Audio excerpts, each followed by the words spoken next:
ಇನ್ನು ವರ್ಷಕ್ಕೊಮ್ಮೆ ಮಾತ್ರ ದರ್ಶನ ಕೊಡುವ ಹಾಸನದ ಅಧಿದೇವತೆ ಹಾಸನಾಂಬ ಸಾರ್ವಜನಿಕ ದರ್ಶನಕ್ಕೆ ಇವತ್ತಿಗೆ ತೆರೆ ಬೀಳ್ತಾ ಇದೆ.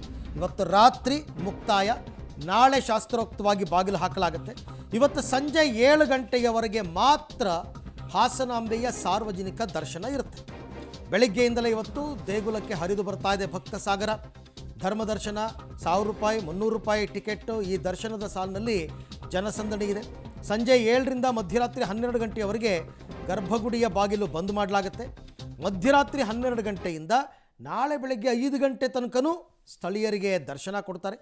ನಾಳೆ ಮಧ್ಯಾಹ್ನ ಶಾಸ್ತ್ರೋಕ್ತವಾಗಿ ಹಾಸನಾಂಬಾ ದೇವಿಯ ಗರ್ಭಗುಡಿ ಬಾಗಿಲು ಬಂದಾಗುತ್ತೆ. ಅಲ್ಲಿಗೆ ಈ ಬಾರಿ 13-14 ದಿನ ನಿರೀಕ್ಷೆಗೂ ಮೀರಿ ಭಕ್ತಾದಿಗಳು ಹಾಸನಾಂಬೆಯ ದರ್ಶನ ಪಡೆದಿದ್ದಾರೆ. ಒಂದು ಅಂದಾಜು ಪ್ರಕಾರ ಇವಾಗ ಗೊತ್ತಾಗುತ್ತೆ, ಇವತ್ತು ಫೈನಲ್ ಆಗಿ 30 ಲಕ್ಷ ಅಂತ ಹೇಳ್ತಿದ್ದಾರೆ.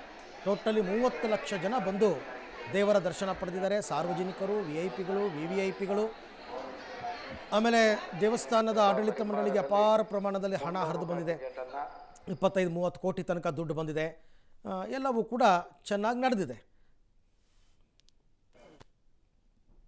ಓಕೆ, ಇನ್ನು ಧ್ರುವ ಸರ್ಜಾ, ಸ್ಯಾಂಡಲ್ವುಡ್ನ ನಟ ಧ್ರುವ ಸರ್ಜಾ ಕೂಡ ಈಗ ಹಾಸನಾಂಬೆಯ ದರ್ಶನವನ್ನು ಪಡೆದಿದ್ದಾರೆ. ಎಷ್ಟೋ ಜನ ಸಿನಿಮಾ ನಟ ನಟಿಯರು ಬಂದು ದರ್ಶನ ಪಡ್ಕೊಂಡ್ರು, ರಾಜಕಾರಣಿಗಳು ಬಂದರು.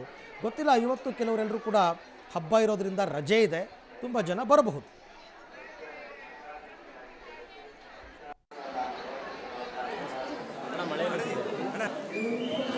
ಇತಿಹಾಸ ಪ್ರಸಿದ್ಧ ಹಾಸನಾಂಬ ಜಾತ್ರಾ ಮಹೋತ್ಸವಕ್ಕೆ ಇಂದು 13 ಹಾಗೂ ಕಡೆಯ ದಿನ ಬೆಳಗ್ಗೆ 6 ಗಂಟೆಯಿಂದ ಹಾಸನಾಂಬ ದೇವಿ ದರ್ಶನ ಆರಂಭಗೊಂಡಿದೆ. ಸಹಸ್ರಾರು ಸಂಖ್ಯೆಯಲ್ಲಿ ಇನ್ನೆಂದೂ ಕಾಣದಷ್ಟು ಭಕ್ತರು ಬಂದು ದೇವಿ ದರ್ಶನವನ್ನು ಪಡಿತಾ ಇದ್ದಾರೆ. ನೀವು ನೇರವಾಗಿ ದೃಶ್ಯದಲ್ಲಿ ಗಮನಿಸಬಹುದು. ಇದು ಧರ್ಮ ದರ್ಶನದ ಸಾಲು. ಬೆಳಗ್ಗೆ 6 ಗಂಟೆಗೆ ದೇವಿ ದರ್ಶನ ಇದ್ರು. ಮುಂಜಾನೆ 4 ಗಂಟೆಯಿಂದ ಸರದಿ ಸಾಲಿನಲ್ಲೇ ನಿಂತಿದ್ರು. 6 ಗಂಟೆಗೆ ದೇವಿ ದರ್ಶನ ಆರಂಭವಾಯಿತು. ಹಿಂದೆಂದೂ ಕಾಣದಷ್ಟು ನಿರೀಕ್ಷೆಗೂ ಮೀರಿದಂತಹ ಅಪಾರ ಸಂಖ್ಯೆಯಲ್ಲಿ ಭಕ್ತರು ಬಂದು ದೇವಿ ದರ್ಶನಕ್ಕೆ ತೆರಳುತ್ತಾ ಇದ್ದಾರೆ. ಇಂದು ಬೆಳಗ್ಗೆ 6 ಗಂಟೆಯಿಂದ ರಾತ್ರಿ 7 ಗಂಟೆವರೆಗೆ ನಿರಂತರವಾಗಿ ಹಾಸನಾಂಬ ದೇವಿ ದರ್ಶನ ಇರ್ತದೆ. 7 ಗಂಟೆಗೆ ಗರ್ಭಗುಡಿಯ ಬಾಗಿಲನ್ನು ಬಂದ್ ಮಾಡಲಾಗುತ್ತೆ. ಸಿದ್ದೇಶ್ವರ ಸ್ವಾಮಿ ರಥೋತ್ಸವ ಹಾಗೂ ಕೆಂಡೋತ್ಸವ ಇರೋದ್ರಿಂದ ಮಧ್ಯರಾತ್ರಿ 12 ಗಂಟೆವರೆಗೂ ಹಾಸನಾಂಬ ದೇವಿ ಸಾರ್ವಜನಿಕ ದರ್ಶನ ಇರುವುದಿಲ್ಲ. ಮಧ್ಯರಾತ್ರಿ 12 ಗಂಟೆಯಿಂದ ನಾಳೆ ಬೆಳಗ್ಗೆ 5 ಗಂಟೆವರೆಗೂ ಸ್ಥಳೀಯರಿಗೆ ಹಾಗೂ ಸಾರ್ವಜನಿಕರಿಗೆ ದರ್ಶನ ಇರುತ್ತೆ. ಬೆಳಗ್ಗೆ 5 ಗಂಟೆಗೆ ದರ್ಶನವನ್ನು ಬಂದ್ ಮಾಡಲಾಗುತ್ತೆ. ಆ ನಂತರ 11 ಗಂಟೆ ನಂತರ ನಾಳೆ ಶಾಸ್ತ್ರೋಕ್ತವಾಗಿ ಗರ್ಭಗುಡಿಯನ್ನು ಬಾಗಿಲನ್ನು ಹಾಕಲಾಗುತ್ತೆ. 1 ವರ್ಷಗಳ ಕಾಲ ಹಾಸನಾಂಬ ತಾಯಿ ತೆರೆಮರೆಗೆ ಸರಿತಾಳೆ. ಈ ಬಾರಿಯ ಹಾಸನಾಂಬ ಜಾತ್ರಾ ಮಹೋತ್ಸವ ಏನಿದೆ, ಇದು ಹೊಸ ದಾಖಲೆ ಇತಿಹಾಸವನ್ನು ನಿರ್ಮಿಸಿದೆ.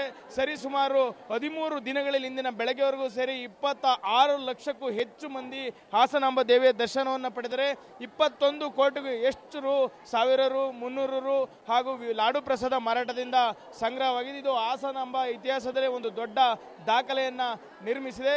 ಇಂದು ಬೆಳಗ್ಗೆ 6 ಗಂಟೆಯಿಂದ ಏನು ರಾತ್ರಿ 7 ಗಂಟೆವರೆಗೂ ಸಾರ್ವಜನಿಕ ದರ್ಶನ ಇದೆ. ಈ ದರ್ಶನದಲ್ಲಿ ಸುಮಾರು 3 ಲಕ್ಷಕ್ಕೂ ಹೆಚ್ಚು ಭಕ್ತರು ದೇವಿ ದರ್ಶನವನ್ನು ಪಡಿತಂದು ನಿರೀಕ್ಷೆ ಮಾಡಲಾಗಿದೆ. ಹೆಚ್ಚಿನ ಸಂಖ್ಯೆಯಲ್ಲಿ ಭಕ್ತರು ಬಂದ ಕಾರಣ ಧರ್ಮ ದರ್ಶನ ಸಾಲಿನಲ್ಲಿ ಬರ್ತಾ ಇರ್ತಕ್ಕಂಥವ್ರಿಗೆ 6ರಿಂದ 7 ಗಂಟೆ ಆಗ್ತಿದೆ. ಅದೇ ರೀತಿ 1000 ರು ಸಾಲಿನಲ್ಲಿ ಬರ್ತಾ ಇರ್ತಕ್ಕಂಥವ್ರಿಗೆ 1:30ರಿಂದ 2:30 ಗಂಟೆ ತೆಗೆದುಕೊಳ್ತಾ ಇದೆ. ಅದೇ ರೀತಿ 300 ರು ವಿಶೇಷ ದರ್ಶನದ ಸಾಲಿನಲ್ಲಿ ಬರ್ತಾ ಇರತಕ್ಕಂಥವ್ರಿಗೆ 3ರಿಂದ 4 ಗಂಟೆ ತೆಗೆದುಕೊಳ್ತಾ ಇದೆ. ಅಷ್ಟು ಪ್ರಮಾಣದಲ್ಲಿ ಜನರು ಆಗಮಿಸಿದ್ದಾರೆ. ಇಂದು ಬಲಿಪಾಡ್ಯಮಿ, ದೀಪಾವಳಿ ಹಬ್ಬ ಇದೆ. ಆದರೂ ಸಹ ಹಬ್ಬವನ್ನು ಲೆಕ್ಕಿಸದೆ ಕಡೆಯ ದಿನ ಹಾಸನಾಂಬ ದೇವಿಯನ್ನು ಕಣ್ತುಂಬಿಕೊಂಡು ಇಷ್ಟಾರ್ಥ ಸಿದ್ಧಿಗಾಗಿ ಪ್ರಾರ್ಥಿಸಲು ಸಾವಿರಾರು ಸಂಖ್ಯೆಯಲ್ಲಿ ಜನರು ಆಗಮಿಸಿದರೆ ಯುವಕರಿರ್ಬೋದು, ಯುವತಿಯರಿರ್ಬೋದು, ವಯೋವೃದ್ಧರಿರ್ಬೋದು, ಮಕ್ಕಳಿರ್ಬೋದು, ಎಲ್ಲರೂ ಸಹ ಬೆಳಗ್ಗೆಯೇ ಧರ್ಮದರ್ಶನ ಸಾಲು, ವಿಶೇಷ ದರ್ಶನದ ಸಾಲುಗಳಲ್ಲಿ ನಿಂತು ದೇವಿಯ ದರ್ಶನವನ್ನು ಪಡಿತಾ ಇದ್ದಾರೆ. ನೆನ್ನೆಗೆ ಏನು 25 ಲಕ್ಷ ಜನ ದೇವಿಯ ದರ್ಶನವನ್ನು ಪಡೆದಿದ್ರು. ಇಂದು ಬೆಳಗ್ಗೆಯಿನ ನೋಡಿದರೆ ಈ ದೇವಾಲಯದ ಆವರಣ ಹಾಗೂ ಸರತಿ ಸಾಲುಗಳಿರೋ 1 ಲಕ್ಷಕ್ಕೂ ಹೆಚ್ಚು ಜನ ದೇವಾಲಯದ ಸುತ್ತಮುತ್ತ ಹಾಗೂ ಸಾಲುಗಳಲ್ಲಿ ಇದ್ದಾರೆ ಅಂತ ಒಂದು ಊಹೆಯನ್ನು ಮಾಡಲಾಗಿದೆ. ಆ ನಿರೀಕ್ಷೆಗೆ ಮೀರಿ ಜನರು ಬಂದಿರೋದ್ರಿಂದ ದೇವಿ ದರ್ಶನ ತಡೆ ಆಗ್ತಿದೆ. ಕ್ಯಾಮ್ರಾ ಪರ್ಸನ್ ಪುನೀತ್ ಜೊತೆ Shashidhar BC, public TV, Hassan. ತುಂಬಾ ಖುಷಿ ಆಯಿತು. ಆ ತಾಯಿ ಸನ್ನಿಧಿಯಲ್ಲಿ ನಿಂತ್ಕೊಂಡಾಗ ತುಂಬಾ ಒಂದು ಪಾಸಿಟಿವ್ ವೈಬ್ಸ್ ಇತ್ತು. ತುಂಬ ಇತಿಹಾಸ ಇರುವಂಥ ಒಂದು ಪುಣ್ಯಕ್ಷೇತ್ರ ಇದು. ಆ ತಾಯಿ ಕೃಪೆ ಎಲ್ಲರ ಮೇಲೆ ಇರಲಿ. ಇವತ್ತು ನಾನು ನಮ್ಮ ತಂದೆ ಮತ್ತು ಫ್ರೆಂಡ್ಸ್ ಒಟ್ಟಿಗೆ ಎಲ್ರಿಗೂ ಒಳ್ಳೆಯದಾಗುತ್ತೆ. ಅದೇ ತುಂಬ ಆರ್ಗನೈಸ್ಡ್ ಆಗಿದೆ, ಎಲ್ರಿಗೂ ಅನುಕೂಲ ಆಗಿದೆ. ಸೊ ಖುಷಿ ಆಯಿತು. ಯಾರ್ಯಾರು ಬಂದಿದ್ದೀರಿ ಸರ್? ನಾನು ನಮ್ಮ ತಂದೆ ಮತ್ತು ಸ್ನೇಹಿತರು. ಇವತ್ತು ಕೊನೆ ದಿವಸ ನಾವು ಬಂದಿದ್ದು. ಆ ತಾಯಿ ದರ್ಶನ ಆಯಿತು, ತುಂಬಾ ಖುಷಿ ಆಯಿತು. ರೈಟ್, ಕೊನೆಯ ದಿನವಾದ ಇವತ್ತು ಸಾಕಷ್ಟು ಜನ ಗಣ್ಯರು ಇವತ್ತು ಕೂಡ ತಾಯಿಯ ದರ್ಶನವನ್ನು ಪಡೆಯೋದಕ್ಕೆ ಬರ್ತಾರೆ. ನಾಳೆ ಬೆಳಗ್ಗೆ 5 ಗಂಟೆ ತನಕ ದರ್ಶನಕ್ಕೆ ಅವಕಾಶ ಇದೆ.